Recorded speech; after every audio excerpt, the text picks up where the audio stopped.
사무엘상 15장 말씀.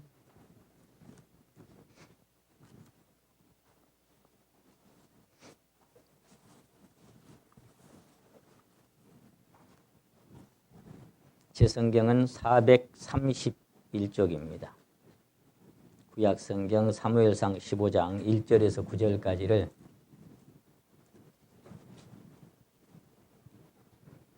같이 한번 읽어보시도록 하겠습니다.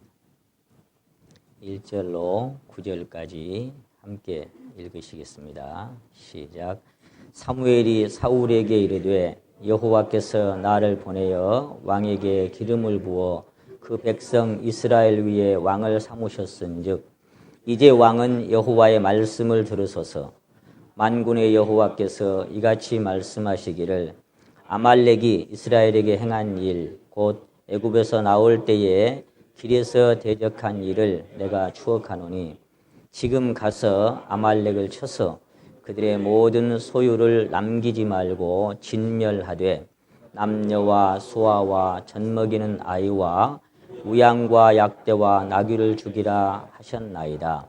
사울이 백성을 소집하고 그들을 들라임에서 계수하니 보병이 20만이요 유다 사람이 1만이라.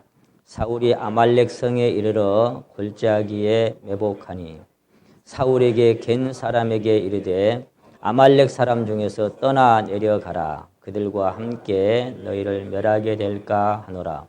이스라엘 모든 자손이 애굽에서 올라올 때에 너희가 그들을 선대하였느니라. 이에 겐 사람이 아말렉 사람 중에서 떠나니라. 사울이 하웰라에서부터 애굽 앞 술에 이르기까지 아말렉 사람을 치고 아말렉 사람의 왕 아각을 사로잡고 칼날로 그 모든 백성을 진멸하였으되 사울과 백성이 아각과 그 양과 소의 가장 좋은 것 또는 기름진 것과 어린 양과 모든 좋은 것을 남기고 진멸하기를 즐겨 아니하고 가치 없고 낮은 것은 진멸하니라. 아멘. 오늘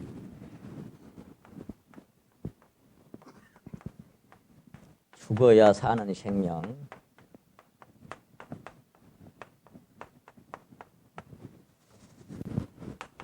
수양에서 첫 번째 말씀 드렸고요. 이제 오늘 그 세 번째 말씀을 드리려고 합니다. 이 죽어야 사는 생명이라는 제목은 이제 어떻게 보면 이게 조건을 제시하는 제목이 되겠습니다. 조건을 딱 제시하고 있어요. 그러니까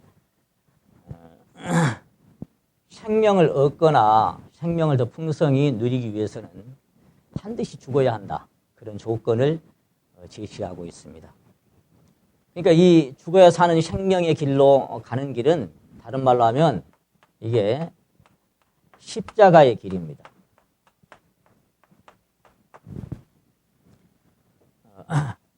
십자가의 길이라 하면 이제 다른 말로 하면은 이 길이지요. 죽음의 길입니다. 죽음의 길. 죽음의 길로 끝나지 않고 죽음의 길을 통해서 생명을 풍성히 얻어가는 이제 그런 길이 요 죽어야 사는 생명에 동참하여 연합해서 함께 가는 길이다. 저는 그렇게 생각을 해봅니다. 다른 말로 하면 여러분이 아직 여러분 안에 그리스도의 생명을 그 영원한 그 소망의 생명을 풍성하게 만약에 누릴 수가 없다. 내 안에 아직 그것이 안 누려진다. 그러면 이유는 간단합니다. 나는 아직 죽지 않았고 십자가의 길로 나를 부인하고 주님을 쫓는 길을 아직 안 가고 있다. 그렇게 보면 틀림없습니다. 왜냐하면 이건 틀림없는 진리예요. 죽으면 반드시 생명이 그 안에서 풍성하게 될 수밖에 없는.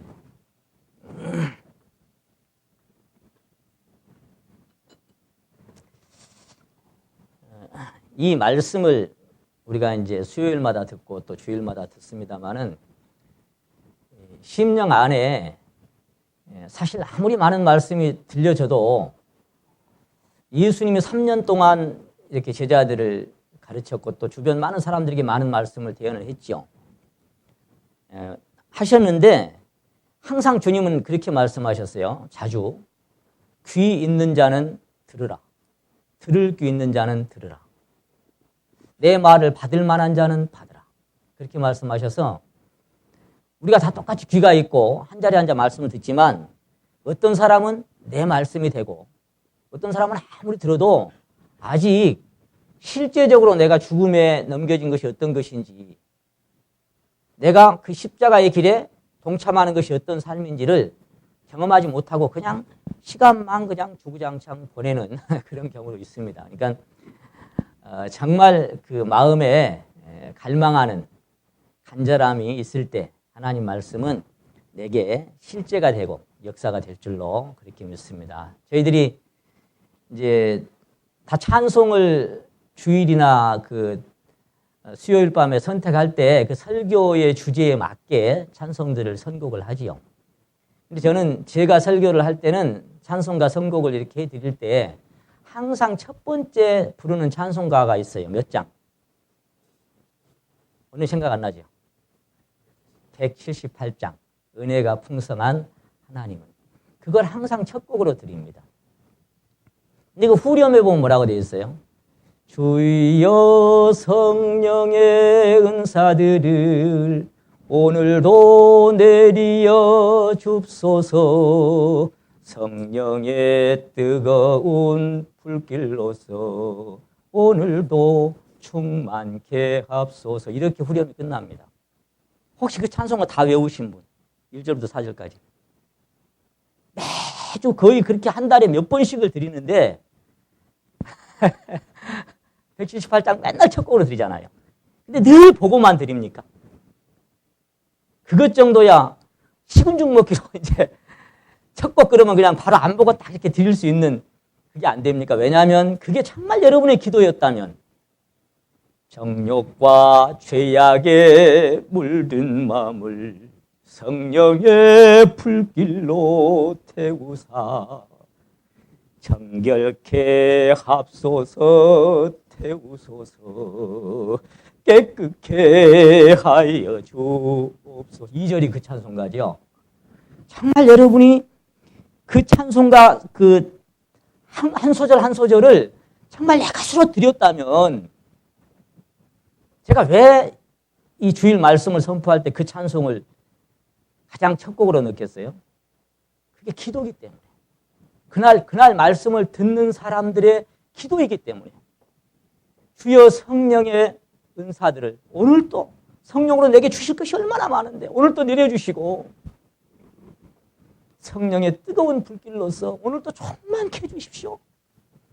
그것이 그날 말씀 듣는 사람들이 마음이기를 바라고 그런 간절함으로 말씀을 들으시기를 원하고 그 찬송을 항상 178장을 처음에 넣는 겁니다. 그 넣는 사람이 괜히 그 찬송을 선곡한 게 아니에요. 정말 정욕과 죄악에 물든 마음을 성령의 불길로 태우사 정결케 하시고 깨끗게 달라는 그런 간절함이 여러분 안에 있습니다. 하여간 오늘도 그런 마음으로 말씀을 또 들으실 줄로 믿고요. 오늘 세 번째 말씀인데요. 이제 수양회 때 첫 번째 말씀은 그 에스더서를 통해서 하만과 그 아들들이 또 거기 속한 많은 사람들이 무엇을 의미하는지, 누구를 의미하는지, 이게 왜 죽어야 하는지, 왜 죽지 않으면 안 되는지 거기에 대해서 말씀을 드렸습니다. 두 번째 말씀은 가나안 땅과 거기 거하는 7 족속이 무엇을 의미하는지, 그 가나안 땅을 점점 더 풍성하게 점령해 가려면 그 안에 그 많은 왕들과 그 족속들을 어떻게 죽여가야 하는지, 그리고 죽인 만큼 밟은 만큼 어떻게 내 땅이 되고 더 풍성히 얻어져 가는지 거기에 대해서 두 번째 말씀을 드렸습니다. 오늘은 세 번째 시간에는 아말렉과 그에게 속한 모든 것들이 과연 무엇을 의미하는 것인지, 무엇을 표상하는 것인지, 왜 그것들 역시 여기 남기지 말고 죽이라고 말씀하셨는지 여기에 대해서 여러분 다 익히 또 깨닫고 계시고 알고 계시겠지만 함께 나눠보려고 합니다. 여기 지금 하나님께서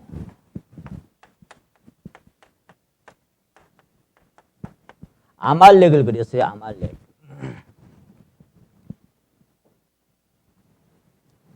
아말렉을 여기 15장 2절에 다시 한번 보십니다. 만군의 여호와께서 이같이 말씀하시기를 아말렉이 이스라엘에게 향한 일 곧 애굽에서 나올 때의 길에서 대적한 일을 내가 추억하노니.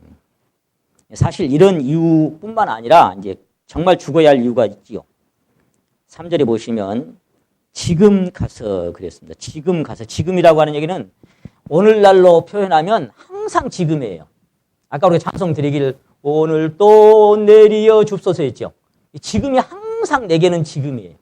아말렉을 갖다가 죽여야 하고 처리해야 할 시간들이 항상 지금이라고 생각하시면 돼요. 나중에가 아니라. 지금 가서 아말렉을 쳐서 그들의 모든 소유를 남기지 말고. 자, 이렇게 말씀하셨어요. 남녀 그리고 소아 어린 아이들을 얘기하죠. 그리고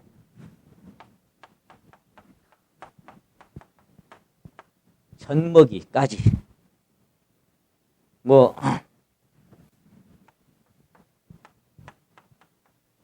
우양과 낙타지요, 약대와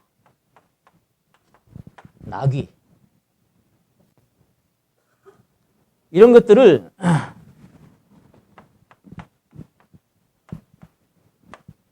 죽이라고 말씀하시는데 중요한 것은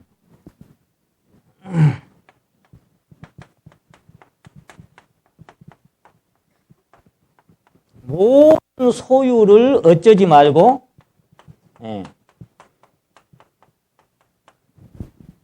모든 소유를 남기지 말고 죽이래요.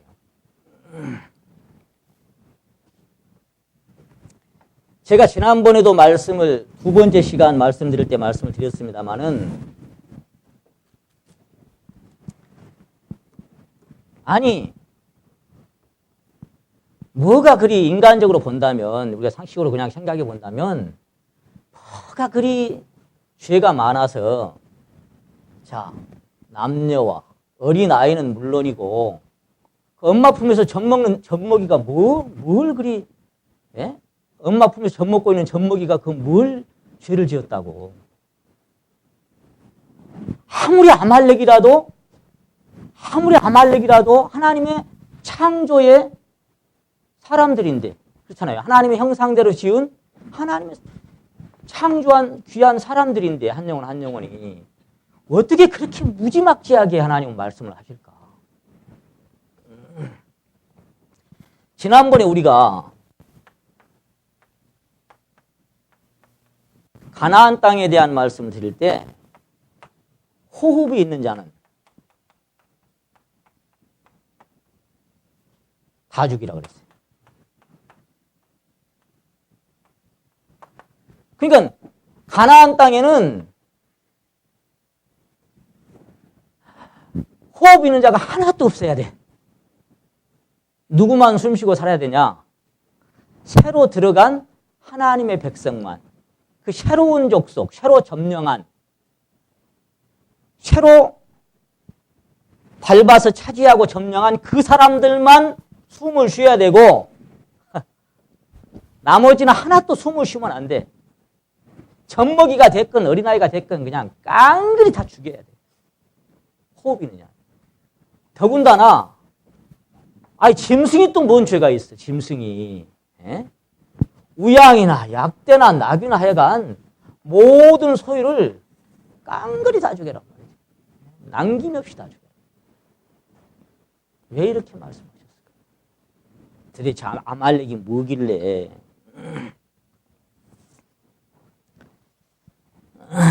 이걸 이해하기 위해서 우리는 이 아말렉의 이 선조들로 이렇게 좀 거슬러 올라가야 이해가 좀 되게 돼 있어요. 성경은 이 창세부터 흘러내리는 두 강의 물줄기를 말씀하고 있습니다. 두 강. 말하자면 두 노선이 있어요. 두 세력이 있어요. 하나는 생명의 노선이고 다른 하나는 사망의 노선입니다. 하나는 하나님에게서 출발했고 하나는 사단에게서 출발했어요. 그 두 가지 노선이 창세부터 시작됩니다. 하나님으로부터 시작된 강줄기는 인류 역사를 쭉 흘러와서 마지막에 지난번 우리가 수요일 날 들었던 것처럼 샤알과 새 땅으로 이렇게 들어가게 돼 있죠. 하나님이 시작한 그 물줄기는 거기까지 도착이 되는 거예요. 사단에게서 시작되는 물줄기는 인류 역사 속에 쭉 흘러가다가 마지막 지옥으로 흘러들어가죠. 그러니까 시작이 누구에게서 시작되느냐에 따라서 하나는 영원한 샤알과 새 땅으로 도착할 것이고 하나는 지옥으로 도착되는 겁니다. 중요한 게 뭐예요? 시작을 누구에게서 시작했느냐, 이게 중요한 거예요. 시작을. 그러므로 이 두 근원주에서 시작된 강줄기는 영원에서 영원까지 이어지고 연결됩니다. 창세 전부터 창세 후까지 그 사이에서 딱 인류 역사가 이렇게 연결이 되는 거예요. 그러니까 사람의 영은 어느 노선에 연합되느냐에 따라서 그 결과가 천국도 되고 지옥도 될 수 있어요. 내 영이 어느 강줄기에, 어느 노선에, 어느 세력에 연합되느냐에 따라서 하나님의 노선은 생명나무에서 시작되어 생명에 이르고 사단의 노선은 선악을 알게 하는 나무에서 시작되어 사망에 이릅니다. 그게 다르죠. 인류 첫사람 아담이 사단의 유혹에 속아서 선악과를 먹고 불순종의 죄를 범함으로 아담 이후로 이 땅에 태어난 모든 인생들은 사망의 노선에 자동적으로 연합되어서 죄 가운데 살다가 결국 지옥으로 떨어질 수밖에 없는 비참한 운명에 직결되어 있어요. 그렇게 연결되어 있죠. 그렇게 묶여 있어요. 저는 이 사망의 노선에 매여 있는 사람들을 생각할 때 마치 커다란 톱니바퀴가 이렇게 착착착착착 돌아가는데 그 안에 인간들이 이렇게 빨려 들어가는 것 같은 그런 느낌을 받은 적이 있어요. 많은 인류가 그 거대한 사망과 사단의 그 세력의 톱니바퀴가 이렇게 인류를 막 이렇게 물고 가는 거예요, 계속. 그러니까 거기에 계속 쓸려서 지옥으로 이렇게 막 돌아가는데 그 거대한 톱니바퀴 인간들이 계속 거기에 그냥 쏟아져 들어가고 있는 거예요. 자기도 모르는 사이에. 얼마나 비참하고 불쌍한 인생들이에요. 이것이 로마서 5장에서 말씀하신, 자, 이걸 잡아두시고 로마서 5장.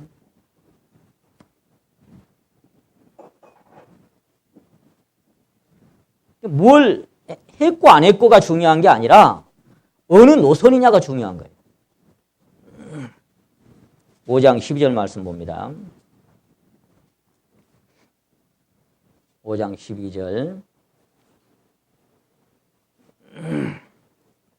12절 13절을 같이 읽겠습니다. 시작.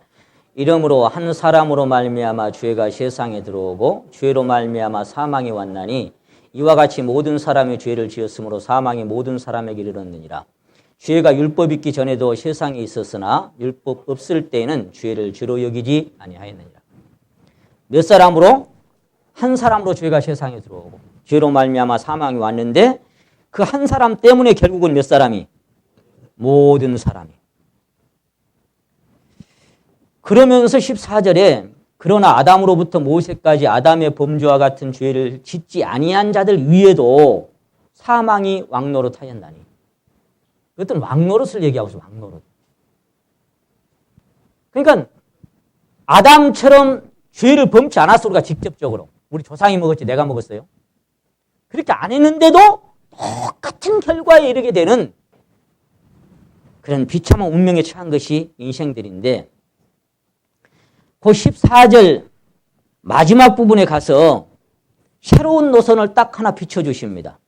사망이 왕노릇하였나니 해놓고 그 다음에 아담은 뭐예요? 오실자의 표상이다.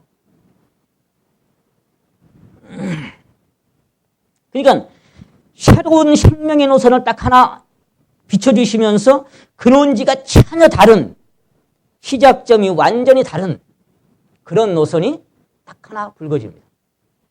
그게 뭐냐면 오실자다 그 말이에요. 오실자.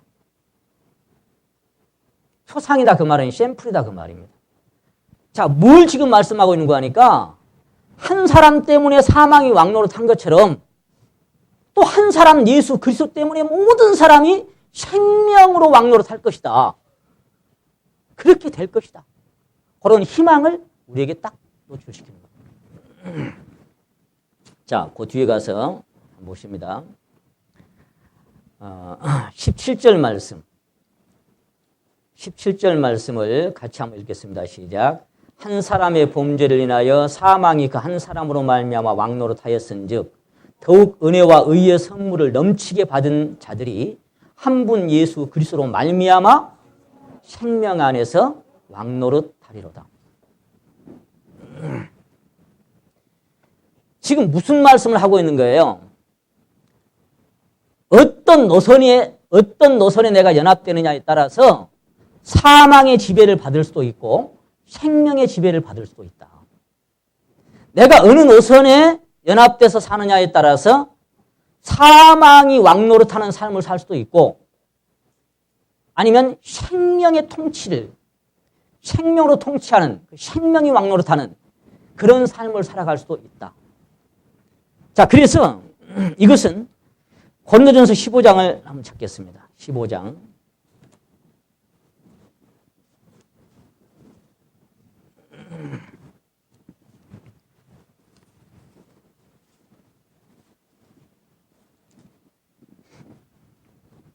(47절부터) 한번 보십니다.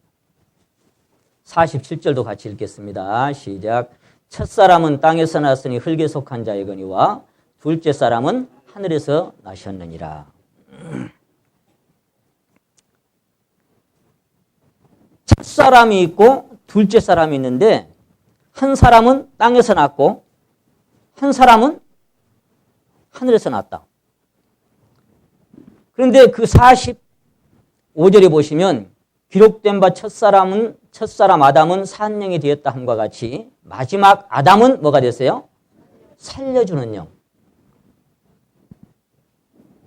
아담과 하와가 선악과를 딱 먹는 순간에 에베소서 4장의 말씀이 이루어졌지요.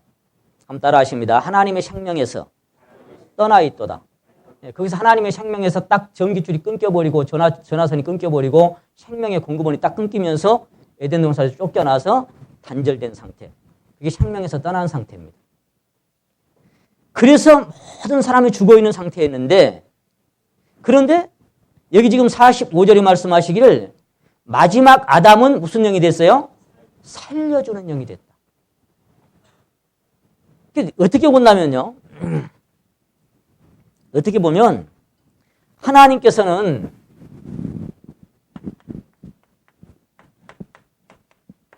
대표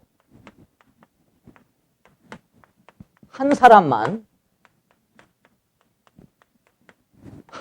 상대를 하셔. 한 사람만. 무슨 얘기냐면 여러분 그 조폭 영화 혹시 보셨어요? 조폭 영화. 옛날에 왜 저 나와바리 정해놓고 막 김두한이 이정재 막 이렇게 싸우는 그런 영화들. 그런 영화에 보면은 뭐 서대문파 두목 누구, 종로파 두목 누구, 동대문파 두목, 청량리파 두목이 있어요. 그러면 이 두목은 이 사람들을 딱 꺾기 위해서 그 절개들 하나하나 상대를 안 해. 딱 거기서 두목만 그냥 한 방에 눕히면 그 나머지는 다 꿇어버려요. 이것이 폭력 세계의 질서입니다. 무슨 얘기냐면 하나님께서 우리 한 사람 한 사람을 이렇게 상대를 안 하십니다. 하나님께서는 딱 대표 한 사람만 하나님은 상대를 하셔요. 누구하고 누구예요? 첫사람 아담과 둘째 사람 예수님. 여러분과 제가 아담 안에 있고 싶어서 있는 사람이 있습니까? 내가 아담 안에 있다는 것을 감지하고 살았습니까? 생각이나 하고 살았습니까? 저는 전혀 몰랐잖아요. 하나님께서 그 안에 그냥 가둬두신 거예요. 내가 몰랐을지라도. 그러면 지금 우리가 그리스도 안으로 옮겼어요. 왜? 아담에게 속한 모든 사람을 십자가에 못 박아 처리하시고 그리고 그와 함께 부활시킴으로 이제 나를 새 생명 가운데 두셨어요. 이걸 내가 감지하고 느꼈습니까? 이건 하나님께서 하나님 편에서 우리를 그렇게 하신 것을 내가 믿음으로 받은 것입니다. 믿음으로 받으니까 믿는 자 속에 역사하신 하나님의 역사가 사실로 확증되고 그 역사되는 것을 내가 경험하고 살아가는 것입니다. 그래서 여기에 48절 한번 봅니다. 48절 같이 한번 더 읽겠습니다. 시작. 무릇 흙에 속한 자는 저 흙에 속한 자들과 같고 무릇 하늘에 속한 자는 저 하늘에 속한 자들과 같으니. 자, 여러분, 이 속하다라는 말은 연합되다라는 말이에요. 붙어있다라는 말이에요. 그러니까 히브리어 원어나 헬라어 원어를 보면은 연합되고 붙어있고 매달려 있고 접촉되어 있다. 그게 연합이에요.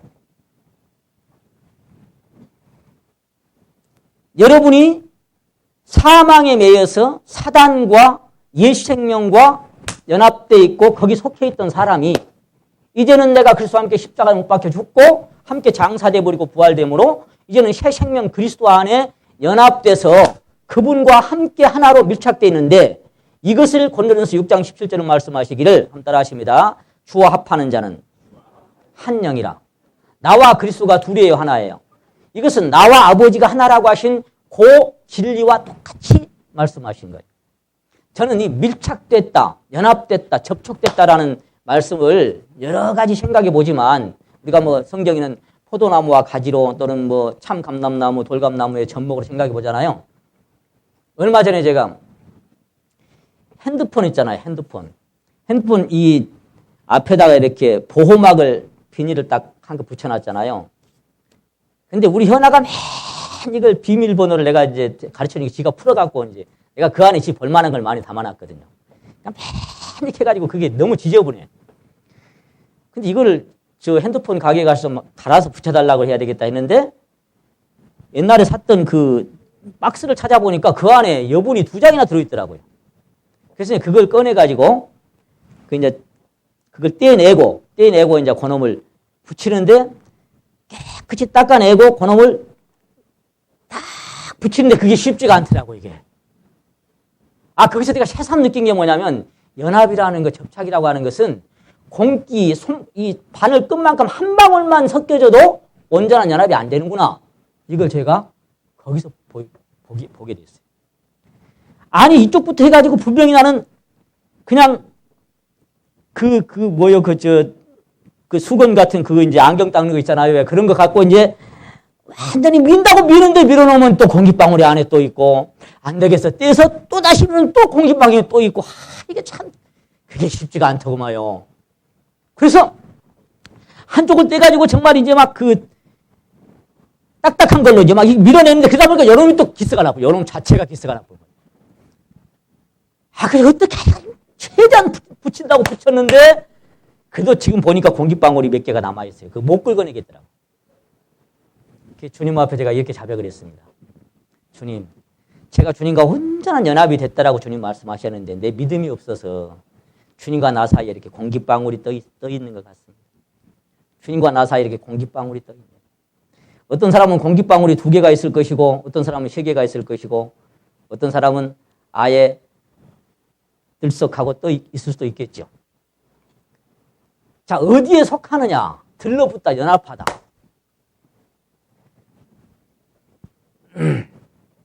여기 지금 48절에 말씀하시기를 흙에 속한 자는 흙에 속한 자들과 같고 그거 진짜 딱 붙여버리면요. 그 바닥인지 비닐인지 안 보입니다.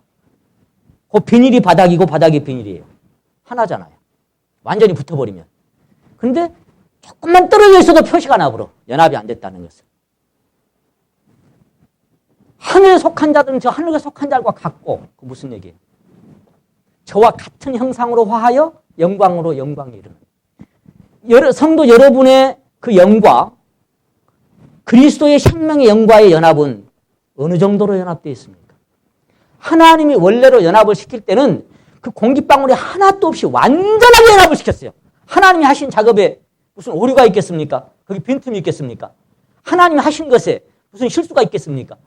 우리를 그리스도와 함께 십자가 못 박아 처리할 때도 완전히 처리하고 남기지 않고, 그리고 완전히 흔적도 없이 장사 지내버리고 부활시켜서 그리스도와 함께 연합된 것도 완전히 연합을 시켜놨는데, 다만 뭐냐, 내가 그것을 그대로 인정하고 믿고 받고 내가 믿음으로 그렇게 내가 사느냐 이 말이에요. 믿음으로. 그런 사람들의 그 저와 하늘에 속한 자는 하늘에 속한 자와 각별하는 연합 안에 들어간 사람들은 제가 이렇게 표현하는, 제가 지난번에 말씀드렸죠. 표현하는 분들을 만나봤어요. 목사님, 저는 주님과 나 사이에 바늘 끝 하나도 틈이 생기기를 원하지 않습니다. 어떤 것들도 바늘 끝만큼이라도 주님과 나 사이에 비집고 들어올 만한 틈이 없기를 저는 날마다 바라고 갈망합니다. 그런 사람은 어떤 신앙일까요? 그 바늘 끝만한 틈도 없기를 바라는.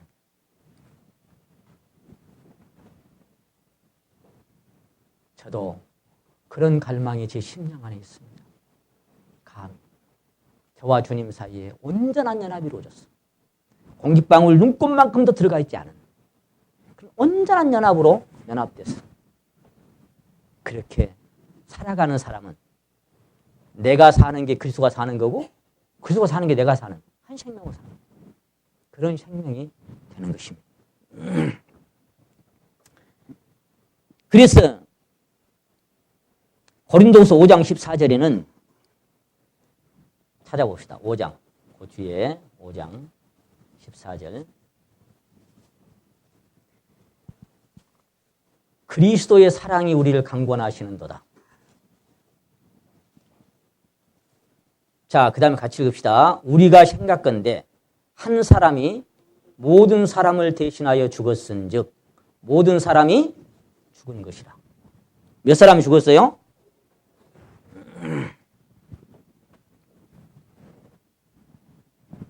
여기는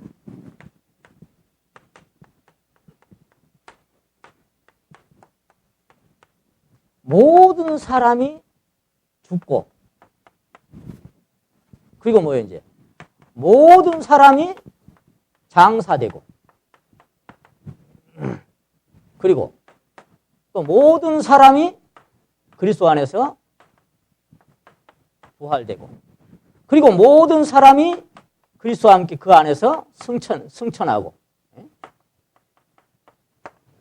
그리고 모든 사람이 하나님 우편에 그리스도 안에서 앉았죠. 자, 다만 그리스도 안에서 이거 믿습니까? 이거 믿습니까?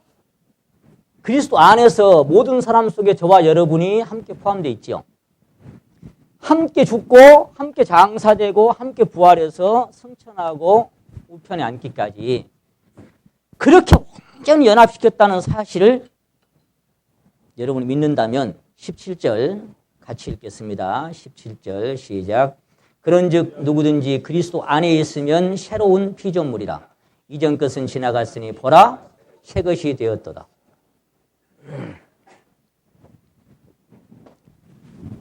그리스도 안에서 모든 사람이 저와 여러분이 사실 이 성경의 신약에 와서 맥을 이루는 그리스도와 연합에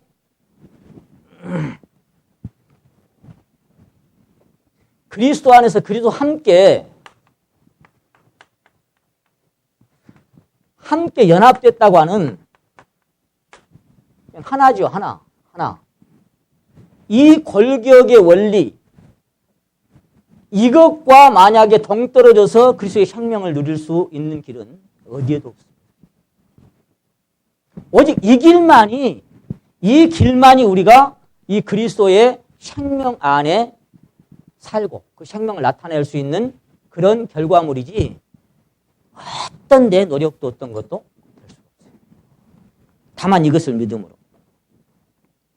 새 것이 될 겁니까? 됐습니까? 우리 갈라디아 2장 20절을 가만히 한번 같이 한번 읽어봅시다. 시작. 내가 그리스도와 함께 십자가에 못 박혔나니 그런즉 이제는 내가 산 것이 아니요 오직 내 안에 그리스도께서 사신 것이라. 이제 내가 사는 것은 나를 사랑하사 나를 위하여 자기 몸을 버리신 하나님의 아들을 믿는 믿음 안에서 사는 것이라. 이거 믿습니까? 누가 그리스도와 함께? 정말 그렇게 된 것을 믿습니까? 누가 그렇게 하셨어요? 누가 그렇게 하셨어요? 하나님이 이미 그렇게 하셨잖아요.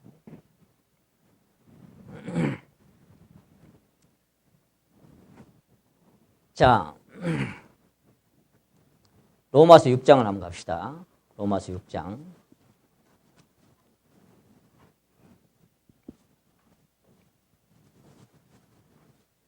우리는 이걸 알아요, 이미. 이미 믿고. 6장 6절을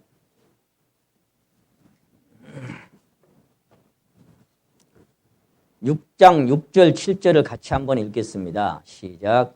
우리가 알거니와 우리 옛사람이 예수와 함께 십자가에 못 박힌 것은 죄의 몸이 멸하여 다시는 우리가 죄에게 종노릇하지 아니하려 함이니 이는 죽은 자가 죄에서 벗어나 의롭다 하심을 얻었음이니라. 옛사람이 십자가에 못 박혀 죽고 죄의 몸이 멸해서 이제 다시는 죄에게 종노릇하지 않고 살게 하려고. 죄에게 종노릇하지 않는 삶이 어떤 삶이에요? 그 5장 17절의 삶이에요. 생명 안에서 뭔 노릇한다? 왕노릇한다. 죄에게 끌려다니는 삶하고 생명 안에서 왕노릇하는 삶은 이건 차원이 완전히 하늘과 땅 차이입니다.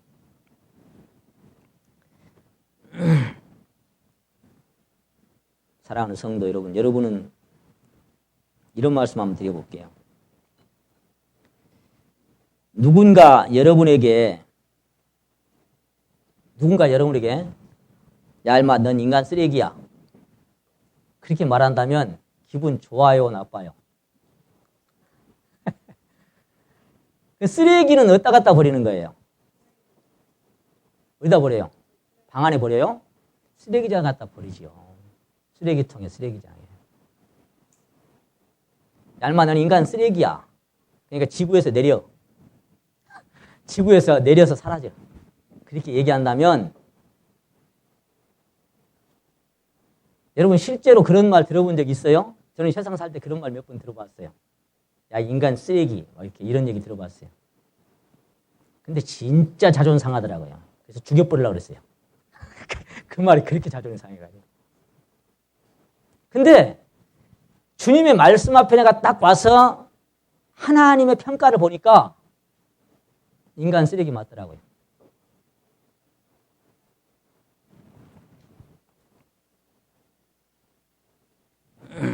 왜냐하면 보세요. 하나님이 우리에게 이게 지금 뭘 얘기하는 거예요? 이거? 이게 뭘 얘기하는 거예요?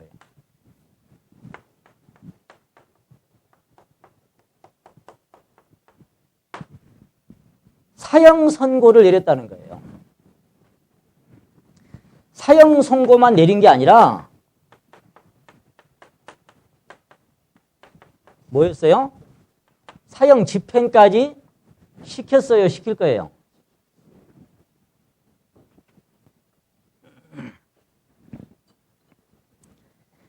여러분 자신이 하나님 앞에 사형 선고를 받을 만큼 악하고 그만큼 무가치한 존재라는 사실을 생각해 보신 적이 있습니까? 혹은 발견해 보신 적이 있습니까? 얼마만큼? 사형 선고를 받을 만큼. 사형 집행시켜버릴 만큼. 너 인간 쓰레기야. 지구에서 내려서 사라져.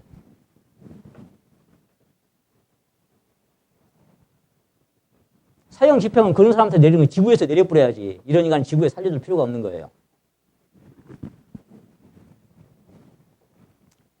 세상에서도 이 범죄한 사람은 많이 있습니다.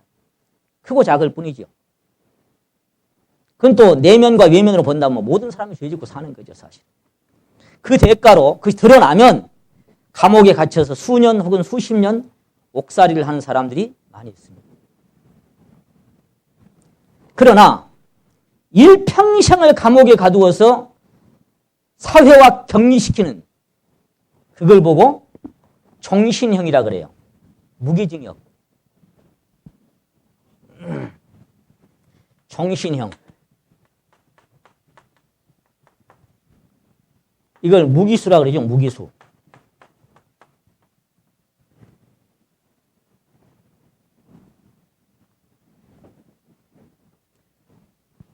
요즘 인터넷에 그 이슈 중에 하나가 뭐냐면 삼성그룹 부회장님이신 이재용 씨의 재판. 근데 막 그 뭐라고 많이 댓글이 달리는 거 하니까 이 나라를 말아먹은 박근혜 씨와 이재용 씨를 막 입에 담기도 막 약간 능지처참하라는 식으로 막 그렇게 달려있어요. 그리고 또 어떤 댓글에는 막 종신형을 처해라 이것들은. 그리고 만약에 그것들이 종신형을 안 처하면 재판관들을 종신형에 처해라. 막 그렇게 막 정말 그 인터넷 뜨겁더라고요. 막 그렇게 막 저는 그런 걸 쭉 봐도 하나도 그게 뜨겁지도 않은데 왜 사람들 그렇게 뜨거운지 모르겠어요. 아주 열렬한 그냥 외국에서는 가끔 보니까 징역 100년형에 처한다. 징역 300년형에 처한다. 징역 900년형에 처한다. 막 그런 것도 외국에는 있더라고요. 근데 우리나라는 아마 그런 게 없을 거예요. 뭐 몇백 년형에 처하는 종신형. 그러나 그 중에서 이제 사형 선고를 받고 사형 집행까지 당한 사람은 적어도 자유민주주의 국가에서는 별로 없답니다. 그렇게 많지는 않대.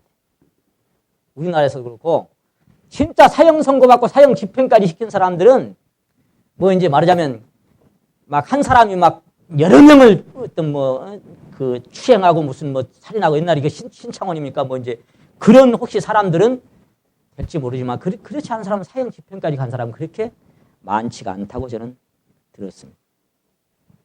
보통 사형 선고에 처해진 사람들은 그 죄질이 너무 악해서 도무지 살려줄 수 없는 최악의 경우를 제외하고는 사형 선고까지는 잘 판결을 안 합니다.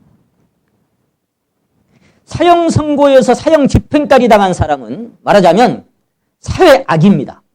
이 세상에 살려둘 만한 가치를 상실한 사람, 이 세상에 살려둬서는 안 될 사람, 그런 사람을 사형 집행을 시키는 거예요.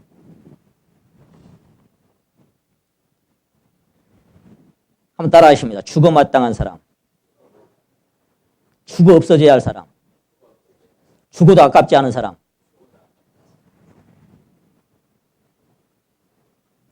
그런 사람에게 사형 선고 내리고 사형 집행시키는 거예요. 누구에게 물어봐도 10중 8구는 그놈은 죽어 마땅해. 그렇게 평가하는 사람. 그놈 잘 죽었다고. 그런 놈은 살려두면 안 될 놈이라고. 공감대가 이루어진 사람을 사형 선고하고 집행합니다. 말하자면 법정에 배심원이 100명이라면 우리나라는 그런 제도가 없죠. 뭐 혹시 있을는지 모르겠어요. 각 나라의 기준에 따라서 다르긴 하겠지만 아무튼 거의 모든 배심원이 사형 선고에 가표를 던지고 동의했을 때 사형 선고가 내려집니다. 지금 무슨 얘기를 하려고 제가 얘기를 하는지 이해가 좀 가십니까? 뭔 얘기 하려고 얘기를 지금 하고 있는지를. 제가 무슨 뭐 법정에 뭐 뭔 할 얘기가 있다고 제가.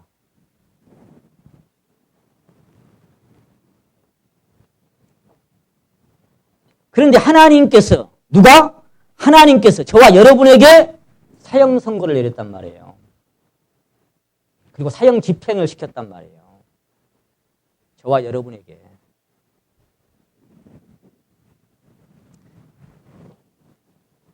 흔적도 없이 깨끗하게 장사까지 지내버렸단 말이에요.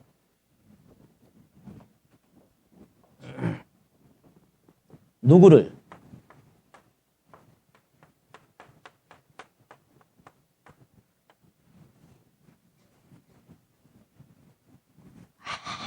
아무리 봐도 다른 사람이 아니고 나예요. 나.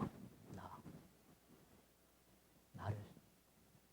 내가 그리스도와 함께 나를.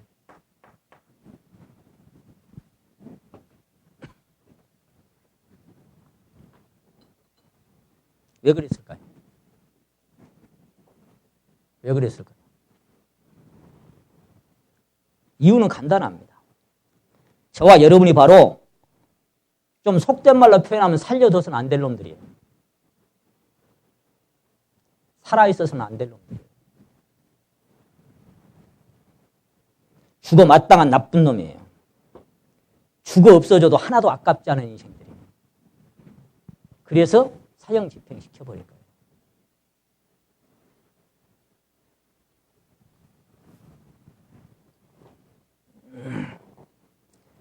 이 십자가에 사형 집행받은 사람은 저주를 받은 사람입니다.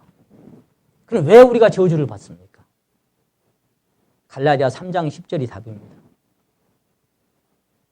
기록된 바 누구든지 율법책에 기록된 대로 온갖 일을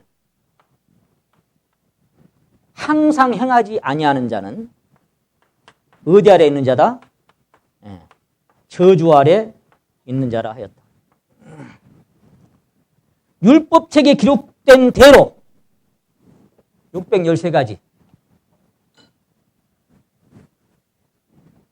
한 번도 어기지 않고 하나도 어기지 않고 그대로 행하지 아니하는 자는 모두가 다 저주 아래 있는 자라. 그럼 이 저주 아래 누가 다 있어요? 모든 사람이 저주 아래 있는 거예요. 그럼 뭐예요? 이 저주는 바로 어디로 이어집니까? 이 저주는 간단합니다. 십자가형으로 이루어집니다. 그래서 신명기 21장에 있는 거 한번 찾아봅시다. 신명기 21장.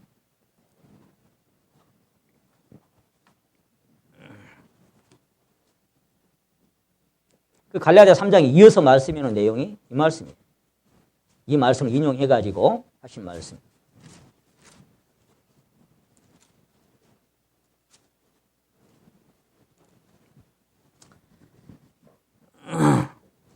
여기 이제 유대 민족 가운데 누가 죄를 범하면 증인이 확실하고 하면 이제 죽이라고 돼 있죠. 그때는 실제로 돌로 쳐 죽였지요. 근데 그렇게 죽이고 나서 22절에 봅니다. 21장 22절 신명기 21장 22절. 사람이 만일 죽을 죄를 범함으로 네가 그를 죽여 나무 위에 달거든 그 시체를 나무 위에 밤새도록 두지 말고 당일에 장사하여 네 하나님 여호와께서 네게 기업으로 주시는 땅을 더럽히지 말라. 같이 읽읍시다. 나무 위에 달린 자는 하나님께 저주를 받았습니다. 그래서 그리스도께서 십자가에 못 박힌 걸 말씀하셔서 나무 위에 달린 자마다 저주 아래에 있다 했습니다라고 이 말씀을 인용한 겁니다. 그리스도가 무슨 저주받을 일을 하셨습니까? 그리스도가 무슨 저주받을 일을 하신 적이 있습니까? 우리 모두는 저주받아 마땅한 인생이고 그래서 우리 모두를 그 안에서 처리하기 위해서 함께 거기에 집행을 시킨 거예요. 자, 우리는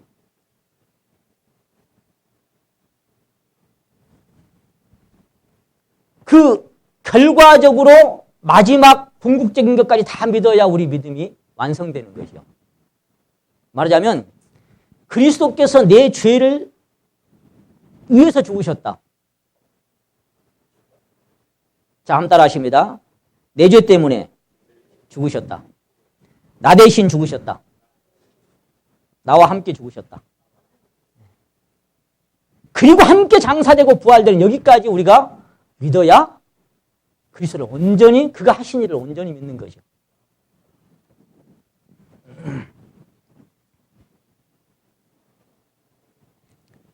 의로우신 재판장이신 하나님이 우리에게 사형 선고를 내리시고 사형 집행을 내리셨습니다.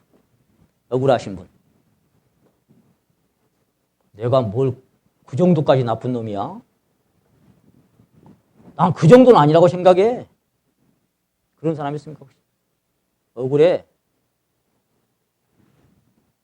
내가 뭘 얼마나 나빠서 그렇게까지. 에?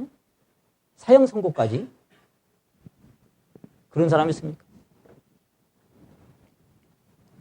아니면 나 자신을 향한 하나님의 판결에 아멘으로 동의하십니까? 손 한번 표시해 주세요. 나는 그 하나님의 판결에 나는 아무 내 생각 내려놓고 아멘으로 나는 동의한다. 동의하십니까? 동의. 하나님의 그 판결. 너는 죽일 놈이야. 죽어야 돼. 넌 지구에서 떠나야 돼. 죽어야 돼.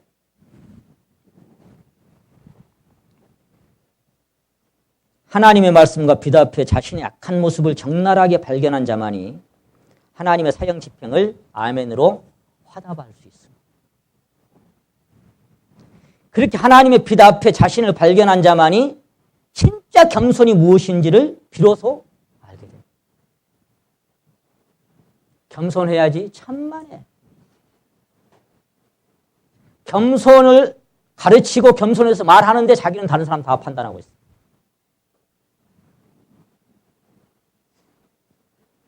여러분 죽음의 자리로 가야 죽음의 자리로 갔을 때 비로소 겸손이 됩니다.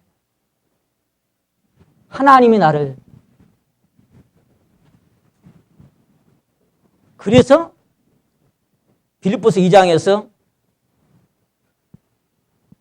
다른 사람을 나보다 낫게 여기고라고 하고 그 다음에 가면서 무슨 말씀을 이어졌어요? 너희 안에 이 마음을 품으라고 그리스도 예수의 마음이니 그 마음이 아니면 남을 나보다 낫게요? 낫긴 뭘?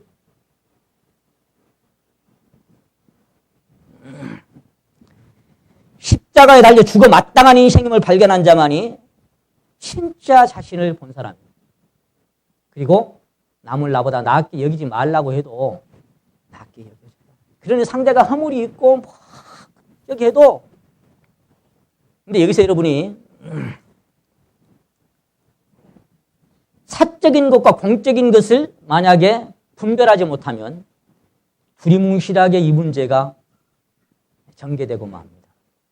사적인 것과 공적인 것이 뭔지 아세요? 겸손이나 남을 나보다 낫게 여기는 그 문제에 있어서 딱 그리스도의 표상을 보면 그냥 그대로 우리가 볼 수 있어요. 그리스도는 사적인 것, 개인적인 것. 저는 마리아의 아들이야. 미친놈이야. 귀신 들렸어. 막 온갖 저주와 모욕과 얼굴에 침뱉음과 저런과 뺨을 다 맞았죠. 그래도 어째요? 대항하지 아니하시고 아버지여 저들을 사하여 주옵소서. 저들이 하는 것을 알지 못합니다. 욕을 받으시되 대신 욕하지 아니하시고 그게 사적인 거였어요. 그런데 진리에 대해서 훼손했다. 공적인 겁니다. 진리에 대해서 훼손됐다. 그것은 뭐예요? 독사의 새끼들아 너희가 어떻게 지옥의 판결을 피하겠느냐. 성전에서 채찍 만들어갖고 뒤집어 엎어버리고 내쫓아.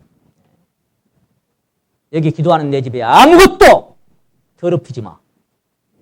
이게 사적인 것, 공적인 것이 나눠져야 됩니다. 아무데나 사랑 붙여가지고 그냥 사랑 하면은요 분별력이 다 흐려져 버려요. 우리가 오늘 말씀 묵상 말씀 계시록 3장 읽었죠. 19절인가. 내가 사랑하는 자를 어쩌므로? 징계함으로. 사랑하는데 왜 징계해? 사랑하는데 덮어주고 나눠버리지. 사랑하는 자를 징계함. 여러분 분별이 정확하게 됐을 때만이 사랑도 돼요. 자 어쨌거나 그래서 내 자신이 하나님 앞에 적나라하게 한번 드러나고 보여지고 내가 어떤 존재인가를 깨달은 사람은 사적으로 개인적으로 무시를 당하거나 멸시를 당하거나 모욕을 당하거나 아무것도 아니게 시급을 당하고 여겨지거나 간에 아무렇지도 않는다니까요. 왜? 아무것도 아닌 인생이니까. 형편없게 취급을 해. 남편이 나를, 아이들이 나를, 주변 사람이 나를, 성도가 나를, 남편이 아내를 때로 아무것도 아니게 취급을 해. 형편없이 취급을 해 나를. 경우에 합당치 않게. 근데 아무렇지가 않아. 왜? 형편없는 인생이니까. 형편없는 인생은 형편없게 취급을 하는데 뭐 어때? 그게 십자가에 넘겨지는 삶인 거예요. 그런데 내가 그 자리에 안 가 있고 거기에 비춰지지 않으면요. 조금 터치하잖아요. 속에서 분이 부룩부룩 끓어올라옵니다. 말을 안 하고 참을 수는 있을지 모르지만 주님은 중심을 보십니다. 저 밑에서 우르락푸르락 합니다. 이것을 그냥 인상을 내가 웃으려고 하는데 속에서는 그냥 막 뚜껑이 열렸다 닫혔다. 참는 것도 골로새 말씀한 것처럼 기쁨으로 모든 견딤과 오래 참음에 이르게 하시고, 사랑의 첫 번째가 오래 참음인데 참아야 이를 악물고 참긴 참지만 언젠가 딱 때려 죽여볼 거야. 이렇게 참는 건 참는 게 아니야. 그것은 하나님 보실 때 세상 사람도 똑같이 하는 거예요. 그건 뭐예요? 기쁨으로 오래 참음과. 여러분 마음속에 심령 안에 정말 그 생명이 역사하면 어때요? 내가 죽음에 넘겨지는 십자가의 길을 가고 있는 사람이다 그 말이에요. 아담 이후로 이 땅에 태어난 모든 사람 중에 살려둘 만한 가치가 있는 사람이 한 사람이라도 있을까요? 살려둘 만한 가치가 있는 사람. 그러면 몰라 주님께서 여기 모든 사람이 다 주고. 몰라고 여기 젖먹이까지 남기지 마. 이쪽 노선에 있는 사람은 깡그리 다 죽여야 돼. 왜? 젖먹이건 소화건 남녀건 그럴듯하건 말건 전부 다 출발 지점이 사단이에요. 출발 지점. 그러니 젖먹이도 소화도 애기들도 참 나는 우리 현아를 가만히 쳐다보면서 하나님 보실 때 이놈은 뭘까? 그도 어느 날 깨닫겠지만 그 속에 있는 거예요. 그 속에. 안타깝지만 어느 날 지가 깨닫지 못한다면 거기서 끝날 것이고, 계속 기도합니다. 이 녀석이 어느 날 하나님의 말씀을 분별할 만한 양심이 있고 지 죄를 깨달을 만한 양심이 있을 때 하나님 이에게 빛을 비춰주십시오. 할애비하고 천국에서 같이 만나 살게.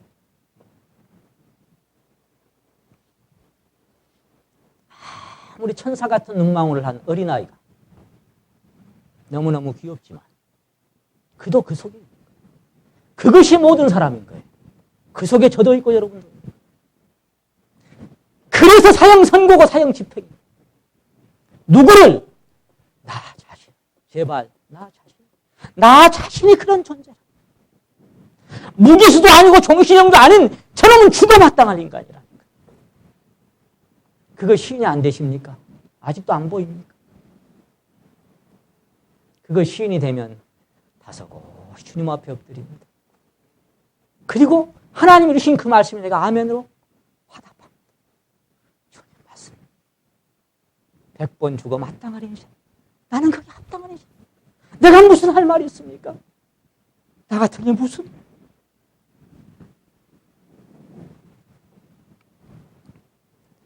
다시 말씀드리지만 아담 이후로 이 땅에 태어난 모든 사람 중에 살려둘 만한 가치가 있는 사람은 한 사람도 없습니다. 십자가에 저주받아 처형되지 않아도 될 만큼 선하고 의로운 사람은 한 사람도 없습니다. 호흡 있는 자는 모두가 악합니다. 근데 호흡 있는 모든 사람이 시편 마지막 편 마지막 절처럼 호흡 있는 자마다 하나님을 찬양하라고 하신 거기 옮겨 놓으시려고 우리에게 이 십자가의 길에 연합되게 하신 거예요. 하나님이 보실 때는 적어도 모두가 죽어 마땅한 사악한 인생들.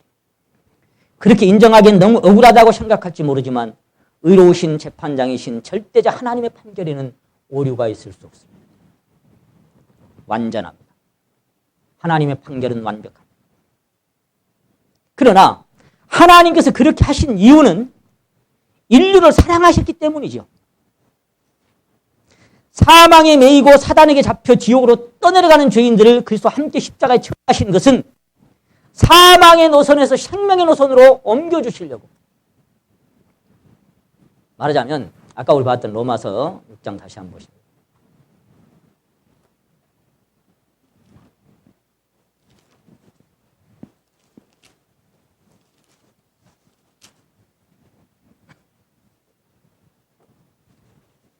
로마서 6장 4절 말씀 보십니다.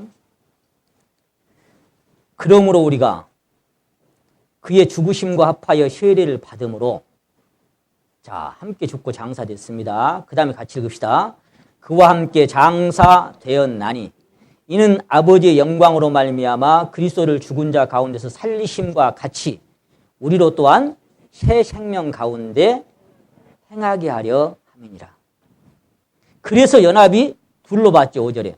만일 우리가 그의 죽으심을 본받아 연합한 자가 되었으면 또한 그의 부활을 본받아 연합한 자가 되리라. 이게 8절이죠. 만일 우리가 그리스도와 함께 죽었으면 또한 함께 살 줄을 믿노니. 보세요.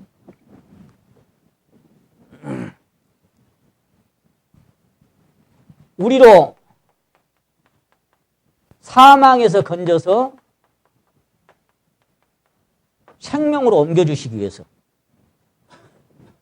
그 다음에 뭐예요? 아까 우리가 6장 4절에 읽었잖아요.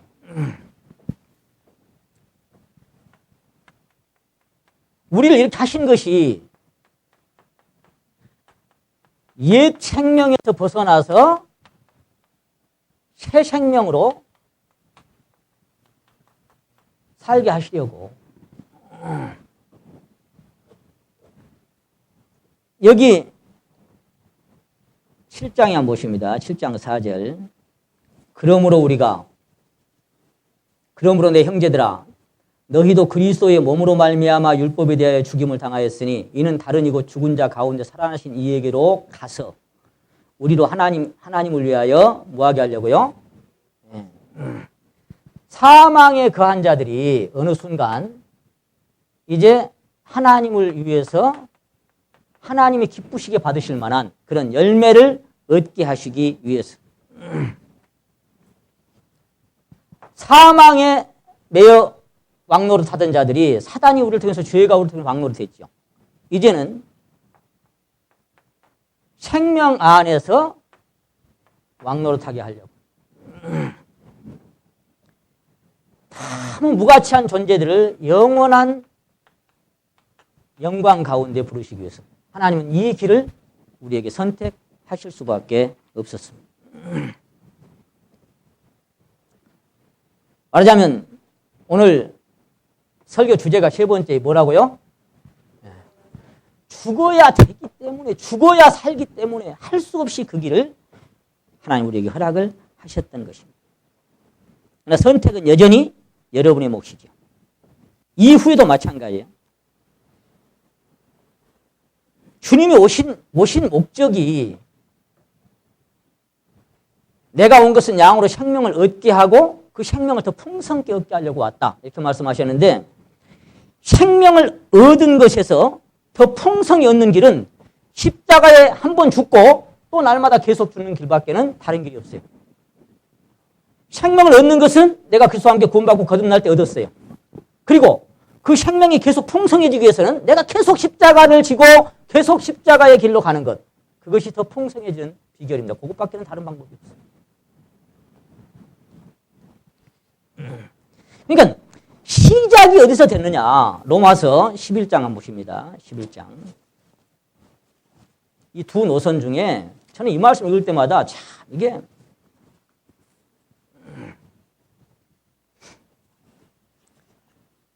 (11장 16절) 말씀을 같이 한번 읽겠습니다. 시작. 제사는 처음 익은 곡식가루가 거룩한 즉 떡덩이도 그러하고 뿌리가 거룩한 즉 가지도 그러하니라. 뭘 얘기해요? 근원, 시작점을 항상 얘기하고 있어요. 너희는 너희 아비 마귀에게서 났으니 너희 아비의 욕심을 너희도 행하고자 하느니라. 그것도 하나님은 우리 아버지입니다 하는 사람들한테 너희는 너희 아비 마귀에서 뭐요? 시작점이 거기다. 출발 지점이 거기다. 근원지가 거기다. 그걸 말씀하시는 거예요. 그러니까 처음 익은 곡식가루가 거룩하면 그 곡식가루를 가지고 물을 좀 더 붓고 반죽을 하든지 덜 붓고 반죽을 하든지 좀 더 익었든지 덜 익었든지 개떡같이 뭉쳐놨든지 메주같이 뭉쳐놨든지 그 떡은 그냥 거룩한 거예요. 그걸 지금 말씀하시는 거예요.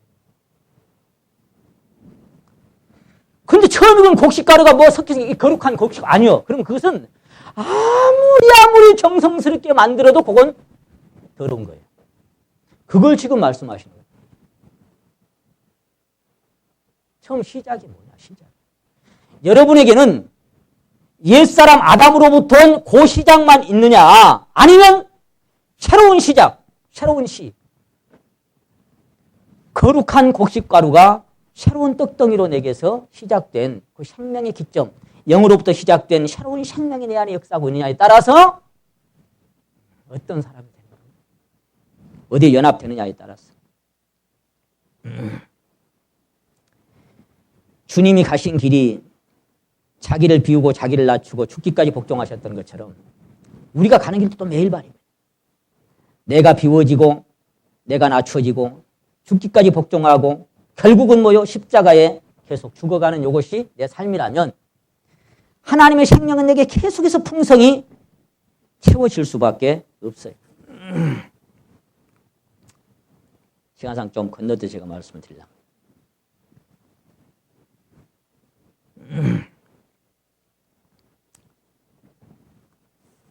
이 아말렉에 대해서 하나는 성결하고 하나는 더러운 행위로 되는 것이 아니라 어느 노선이 있는가를 계속 지금 말씀드리고 있습니다. 한번 따라 하십니다. 육으로 난 것은 육이요, 성령으로 난 것은 영이니. 그러면 육으로 난 것은 아무리 훈련하고 아무리 결심하고 아무리 각오하고 아무리 종교 생활을 해도 처음 익은 곡식가루가 육으로 난 것은 어째요? 그냥 육이에요. 그래서 제가 종교냐 생명이냐라는 제목으로 말씀드렸죠. 그 상태로 종교 생활을 맨날 해봤자 육으로 난 것은 육이에요. 성령으로 난 것만 영이에요.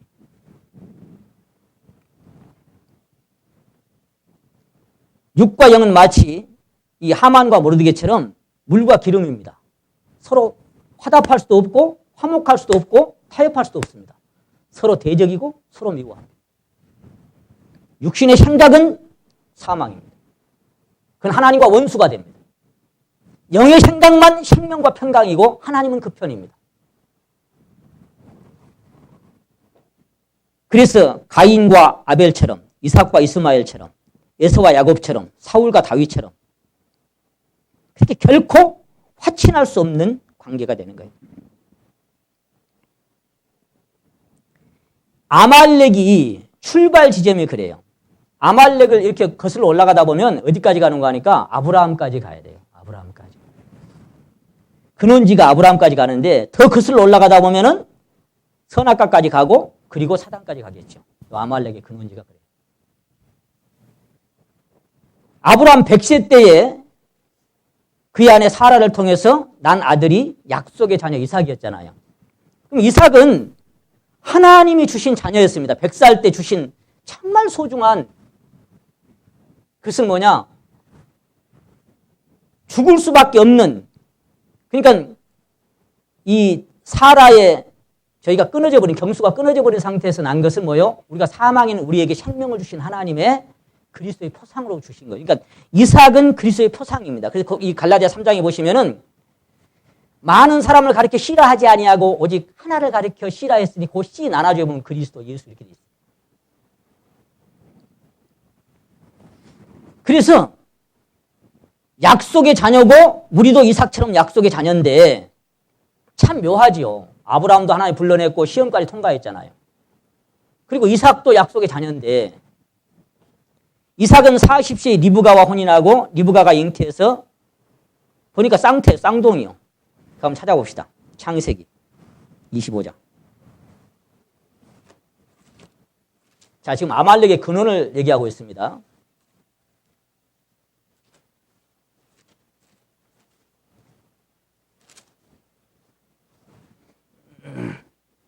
(22절) 아이들이 25장 22절 아이들이 그의 태 속에서 서로 싸우는지라 그가 가로되 이 같으면 내가 어찌할꼬 하고 가서 여호와께 묻자온대. 자, 23절을 같이 읽겠습니다. 여호와께서 그에게 이르시되 두 국민이 네 태중에 있구나. 두 민족이 네 복중에서부터 나누이리라. 이 족속이 저 족속보다 강하겠고 큰 자는 어린 자를 섬기리라 하셨더라. 이제 태어났는데 이 먼저 나온 형님을 보니까 피부가 붉고 온몸이 털로 뒤덮었다 그래서 이 갑옷 같다는 게 털로 뒤덮인 태어날 때부터 그 원숭이처럼 하자면 이런 사람을 봤으면 진화가 덜 됐다 그랬겠죠. 요즘 말하면. 그래서 태어났는데 보니까 피부가 또 붉으스름하고 그리고 온몸에 털 딱 덮여 있어요. 에서라는 얘기는 털이 많다는 뜻을 갖고 있어요. 에서라는 이름 자체가. 근데 야곱은 뒤에 나오면서 형님 먼저 나가는 거 시기했더니 발꿈치를 막 잡아버렸죠. 그래서 발꿈치를 잡았다는 뜻이 야곱이라는 뜻입니다. 그래서 에서의 별명이 30절 보세요. 30절. 야곱에게 이르되 내가 곤비하니 그 붉은 것을 나로 먹게 하라 한지라. 그러므로 에서의 별명은 뭐예요? 에돔이더라. 팥죽도 붉고 피부도 붉어. 이 사람은 하나님 앞에 정말 망령되이 행한 자죠. 장자의 명분을 하나님이 특별하게 허락하신 장자의 명분을 그 보이는 이 한 끼 식사 때문에 팔아 넘겨버리는 아무것도 아니게 여겨버리는 하나님을 무시한 사람이 바로 이 사람입니다. 자, 그래서 창세기 36장에 보시게 되면 그럼 찾아봅시다. 36장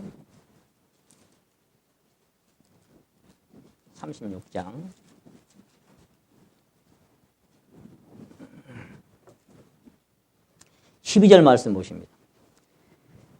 에서의 아들, 자 아까 그 에서입니다. 야곱의 형님. 에서의 아들 엘리바스의 첩 딥나는 누구를 낳았어요? 아말렉을 낳았어요. 여기서 아말렉이 출발 지점이 여기서 시작됩니다. 그러니까 아말렉이 올라가면은 엘리바스에 올라가고 엘리바스에 올라가면 에서에 올라가죠. 에서가 올라가면 뱃속에서부터 싸운 놈부터 올라가죠. 자, 이상하잖아요. 아브라함도 하나님 불러냈고 시험까지 통과한 참 믿음의 조상이고 이삭도 뭐 죄진 거 있어요, 이삭이? 근데 이삭이 아이를 잉태했는데 그런데 뱃속에서부터 싸우는 요 아말렉의 후예가 거기서 나와. 자, 그 넘기셔서 36장 43절 한번 봅니다. 43절 끝절 같이 한번 읽겠습니다. 시작. 막디엘 족장, 이람 족장이라. 이들은 그 구역과 거처를 따라 에돔 족장들이며 에돔 족속의 조상은 누구라? 에서입니다. 에서. 그래서 에서가 에돔 족속의 조상이고 그리고 그 속에 아말렉이 포함되어 있는 것입니다. 자, 이 사실은 보세요. 아까 이삭이 아내가 잉태를 했는데 그 안에 두 국민이 싸운다 그랬잖아요. 두 국민이 싸우고 있다. 이것은 아담의 범죄 이후로 탄생한 모든 인류는 어쩔 수 없이 그 씨가 죄의 씨를 잉태하고 죄인으로 출생할 수밖에 없다는 사실을 보여주고 있는 거예요. 아브라함이 아무리 선해도 이삭이 아무리 선해도 이 성경에 기록된 모든 선진들이 노아도 있고 다니엘도 있고 욥도 있고 선한 사람 많지만 다 어떤 계통 속에 속해 있냐? 요 아담의 계통 속에 다 속해 있는 거예요. 그 속에서 나왔기 때문에 아무런 죄도 없는 그 사람들에게서 이게 흠없이 숫자라는 사람이 나왔는데 그 속에 아말렉이 있는 거예요. 또 다른 한편으로는 리브가의 태 속에서부터 두 민족이 나뉘어서 서로 미워하고 서로 대적한다. 이거 뭘 얘기하는 거예요? 여전히 내 안에 육으로 난 것은 육이고 영으로 난 것은 영이라서 뱃속에서부터 두 국민이 계속 전쟁이 이루어지고 있다고 하는, 하나는 육신의 성향이고 하나는 성령의 성향이고, 그래서 갈라디아 5장에 있는 것처럼 육신의 소욕은 성령을 거스리고 성령의 소욕은 육신을 거스리는 이 두 국민이 뱃속에서 나누이고 싸우고 대적하는 것처럼 내 안에도 여전히 똑같은 법칙이 세상 끝날까지 간다는 것을 우리에게 보여주고 있는 거예요. 둘은 대적하고 서로 싸워서 어느 쪽 한쪽은 죽어야 끝이 나. 항상 형이 강하고 형이 더 잘났지만 하나님은 언제나 동생편입니다. 그러니까 이것은 인간의 행위에 있지 아니하고 오직 성령으로 난 영의 노선만이 하나님의 생명인 것을 분명하게 보여주고 있는데 아까 그것이 제사하는 처음 익은 곡식가루가 거룩한 즉 거기에 속한 말씀이 되겠습니다. 이 말씀을 인용하면서 갈라디아 3장에도 마찬가지지만 로마서 9장에는 한번 찾아봅시다. 로마서 9장.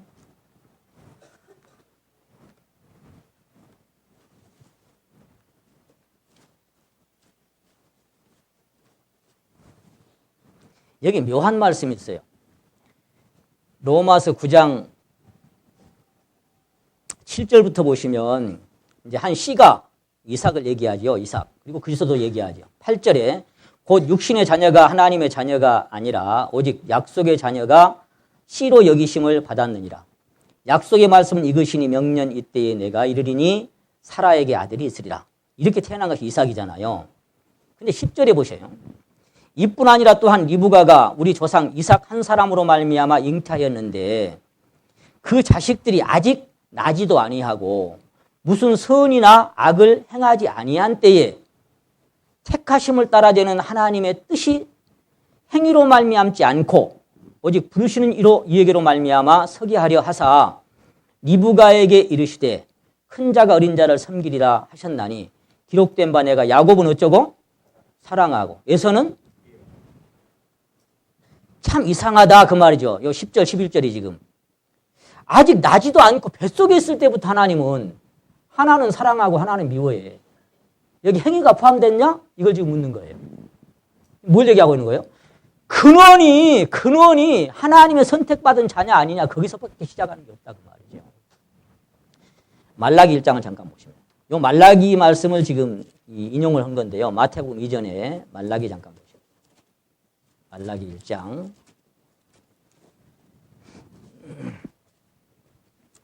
1장 2절 말씀입니다. 여호와께서 가라사대 내가 너희를 사랑하였노라 하나 너희는 이르기를 주께서 어떻게 우리를 사랑하셨나이까 하는도다. 나 여호와가 말하노라 에서는 야곱의 형이 아니냐? 그러나 내가 야곱을 사랑하였고 에서는 어쨌어요? 미워하였으며. 왜 그래요? 왜? 그의 산들은 황무케 하였고 그의 산업은 광야의 시랑에게 붙였느니라. 에돔이 뭐예요? 에돔이 아까 에돔 족속의 조상이 에서였잖아요. 4절 보세요. 에돔은 말하기를 우리가 무너뜨림을 당하였으나 황폐된 곳을 다시 쌓으리라 하거니와 나 만군의 여호와는 이르노라. 그들은 쌓을지라도 나는 헐리라. 사람들이 그들을 일컬어 악한 지경이라 할 것이요 여호와의 몇 년 동안 영영한 진노를 받은 백성이라 할 것입니다. 그러니까 에서에게서 난 에돔 족속, 이 아말렉, 이 사람들은 그들이 아무리 세우고 아무리 뭘 노력을 해도 나는 헐어버리겠다. 나는 황무케 하겠다. 영영의 저주를 받은 백성이다. 왜? 시작이 어디서 됐느냐? 행위로 아무리 행위해봤자 소용없어요. 이 서두에 말씀드린 것처럼 젖먹이가 무슨 죄가 있고 소화가 뭔 죄가 있고 이 약대 나에 붙어있으면 다 악해.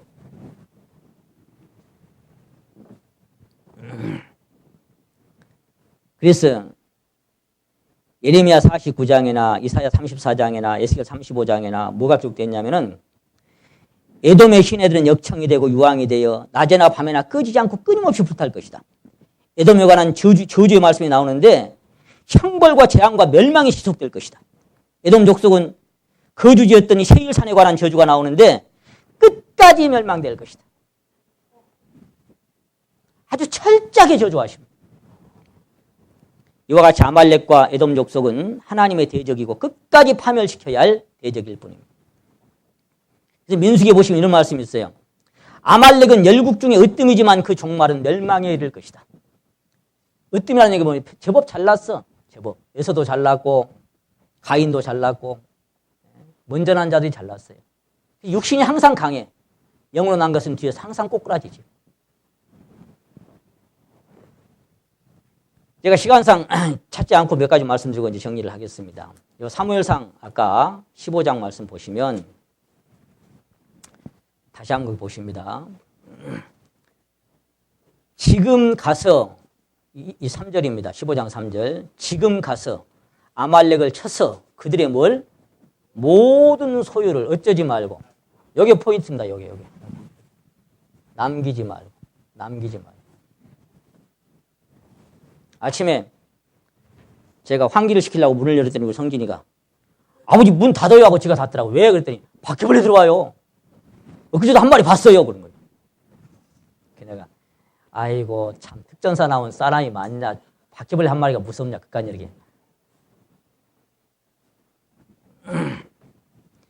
여러분 집안에 바퀴벌레 한 마리만 있어도 껄쩍지근하지요. 모기 다 잡았는데 한 마리만 명령거려도 그날 밤에 설칩니다. 한 마리 딱 남은 것 같고. 여러분 남기지 말라는 데는 이유가 있습니다. 남겨두니까 민수기 25장에 아말렉이 남았어요. 그러니까 뭐예요? 뒤에서 떨어진 자를 피곤할 때를 쳤다 그랬잖아요. 그러니까 계속해서 뒤따라다니면서 항상 내가 신앙이 정체되어 있을 때 나를 공격하는 것이 육신하고 하는 아말렉이라는 겁니다. 계속 틈을 노리고 기회를 찾습니다. 그래서 출애굽기 17장에 보시게 되면은 하나님께서 이렇게 말씀하십니다. 한번 따라하시면 내가 아말렉을 도말하여 천하에서 기억함이 없게 하리라. 이 아말렉은 도말시켜버리겠다. 우리가 뒤에 삶 얘기할 때 이사야 44장 얘기하죠. 도말됐다는 얘기를. 이 도말됐다는 얘기가 무슨 얘기예요? 발을 또 지울 말자니까 발라서 드러나지 않게 지워버린다는 얘기죠. 그러면서 천하에서 기억함이 없게 하라. 이 말이 어떻게 기록되는 거 하니까 완전히 없이 하라. 모조리 없애버리라. 전멸시켜버리라. 이렇게 되어 있습니다. 그리고는 신명기 25장에 그렇게 기록되어 있고 출애굽기 17장에도 기록되어 있는데 여기는 흔적도 없이 죽여라 그렇게 돼요. 흔적도 없이. 그리고는 명심해라 그렇게 말씀하십니다. 모조리 죽여라. 남겨두지 말아라. 흔적도 없이 모조리 전멸을 시켜라.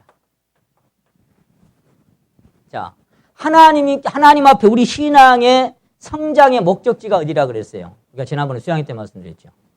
신앙 성장의 목적지. 하나님 한 분 이외에는 이 세상에 사람이건 어떤 피조물이건 그를 요동치 못하는 그 상태까지 가는 것. 그것이 뭐예요? 날마다 계속해서 계속 십자가에 넘겨지는 그 삶을 살아가는 사람. 항상 십자가를 지고 사는 사람. 내가 계속 부인되어지고 내가 계속해서 십자가에 넘겨지는 삶을 사는 사람. 그런 사람은 하나님 한 분 외에는 아무도 그 사람을 요동케 할 사람이 없을 만큼의 그 단계까지 우리를 끌어올리고 싶은 것이 하나님의 원함입니다. 그 단계까지. 그러니까 그냥 내가 어느 정도 뭘 알았다. 그래서 조금 나도 뭐 좀 안다 그러면요. 섰다고 생각하는 자는 넘어질까 조심해라고 말해요. 갈 길이 아직도 까마득합니다. 우리가 뭐 얼마만큼 왔습니까? 그래서 모조리 전멸시키라고 하는, 남기지 말라고 하는 건 뭐냐? 어떤 성도가 그렇게 표현해요. 나는 셰프 하나하나까지 그리스도화 되기를 원합니다. 내 생각, 내 마음은 뭐 물론이거니와 셰프 하나하나까지 내가 그리스도화 되기를. 어떤 그렇게 표현해. 나는 머리카락 하나까지 다 그리스도화 되기를 원합니다. 내가 두 손 들어 그랬어요. 아이고, 나보다 표현을 기가 막히게 잘하시네. 그런 단계까지 가는 것이 남기지 않는 겁니다. 육적인 것들을 계속 처리해가는 것이죠. 그런데 결론은 뭐였어요? 여기 7절에 보니까 아각을 사로잡았죠. 그리고 소의 가장 좋은 것과 기름진 것과 어린 양과 모든 좋은 것을 남기고 가치 없는 것을 진멸하였더라. 제가 지난번에 읽어드렸던 것을 한 번 더 읽어드리고 마치겠습니다. 신앙인 중 대다수는 자기 생명을 전적으로 그분께 포기하거나 그분 한 분만을 의지하려고 하지 않는다. 자기가 포기하고 있다고 말하는 사람 중에도 상당수는 그저 명목상으로만 포기하고 있는 경우가 많다. 아마도 대부분의 신앙인들은 진정으로 자신을 하나님께 포기하기를 원하겠지만 단지 한 가지 영역에서만 그러하다. 그 밖에 다른 영역에서는 모든 권리를 자기 자신이 보유한다. 하나님과 거래를 하려고 하는 사람들은 자기가 얼마만큼 그분께 포기할 것인지 한계를 정한다. 마지노선을 딱 정하죠. 마침내 스스로를 하나님께 전적으로 드리려고 하는 사람들도 있기는 하다. 하지만 여전히 말로만 그러하다. 당신은 스스로 자문해 보아야 할 것이다. 이것이 포기인가? 진정한 포기는 아무것도 잡지 않는다. 생명도 죽음도 천국도 지옥도 세상도 욕심도 그밖에 아무것도. 완전한 포기의 상태란 하나님 안에서 그리스도와 함께 자기 자신을 잃은 것이다. 그는 마치 강이 바다와 하나가 되는 것처럼 그렇게 자기의 주님과 하나가 된다. 바다가 강과 강물 전부를 다 삼키게 되면 비로소 강의 의지가 바다의 의지와 하나로 연합하게 된다. 이제 강은 바다가 갖고 있는 모든 것을 공유한다. 바다는 홀로 강을 운반한다. 강은 바다의 품 안에서 쉼을 얻고 자유를 누린다. 자기 자신을 포기하고 잃어버린 대가로 얻어진 바다의 풍성은 측량할 수가 없다. 제가 몇 번 말씀드렸죠. 아름다운 꽃송이는 한 톨의 씨앗을 얻기 위해서 자신을 포기하고, 강물은 바다를 얻기 위해서 흐르는 자신을 포기하는 것입니다. 왜 그리스도가 풍성히 누려지지가 않느냐? 놓지 않는 거예요. 포기하지 않는 거예요. 십자가에 내려놓지 않는 거예요. 내려놨다고 말도 들을 수 있고 우리가 그렇게 생각할 수도 있는데 여전히 현실은 잡고 있어요. 그러니 그 영역은 항상 이 영역으로 남아있는 거예요.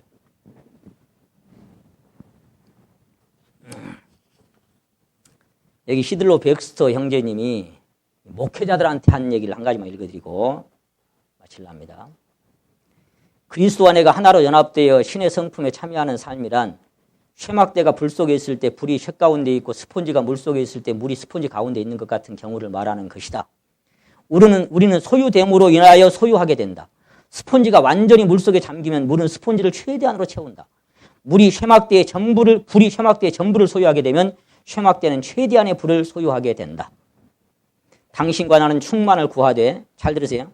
충만을 구하되 경건한 각오를 가지고 구해야 한다. 완전한 굴복이 있어야 한다. 다른 방법은 없다.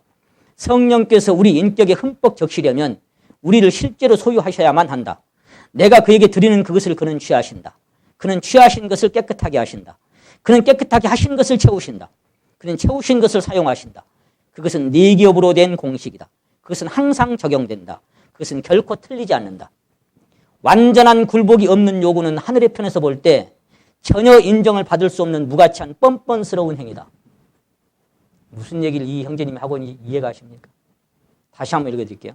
완전한 굴복이 없는 요구는 하늘의 편에서 볼 때 전혀 인정을 받을 수 없는 무가치한 뻔뻔스러운 행위다. 내가 실제로는 놓고 싶은 마음이 없어. 실제로는 내려놓고 싶은 마음이 없어. 실제로는 이것은 정말 내 생명처럼 아깝게 여기는 것들이 있어.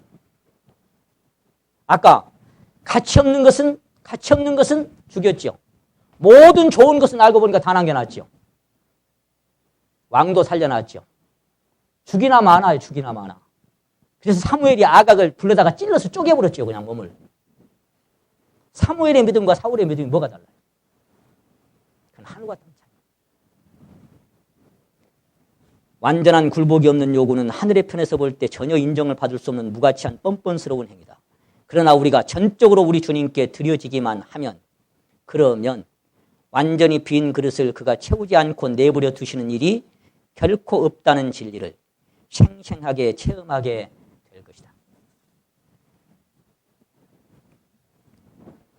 제가 서두에 핸드폰 보호막 접착시키는 부분을 말씀을 잠깐 드렸습니다만, 정말 그렇게 주님과 완전히 연합되기를 갈망하고 간구하는 그런 심령을 날마다 우리에게 더해 주시고, 저는 압니다.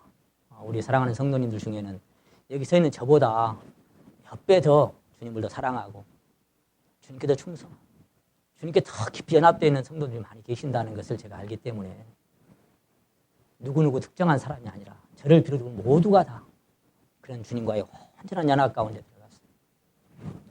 내 자신이 어떤 인생인가를 날마다 더욱더 발견하고 하나님 앞에나 사람들 앞에나 성도들 앞에서 항상 가장 말석에서 주님만을 자랑하며 살아가는 우리가 되게 하시기를 간절히 갈망합니다. 기도드리겠습니다.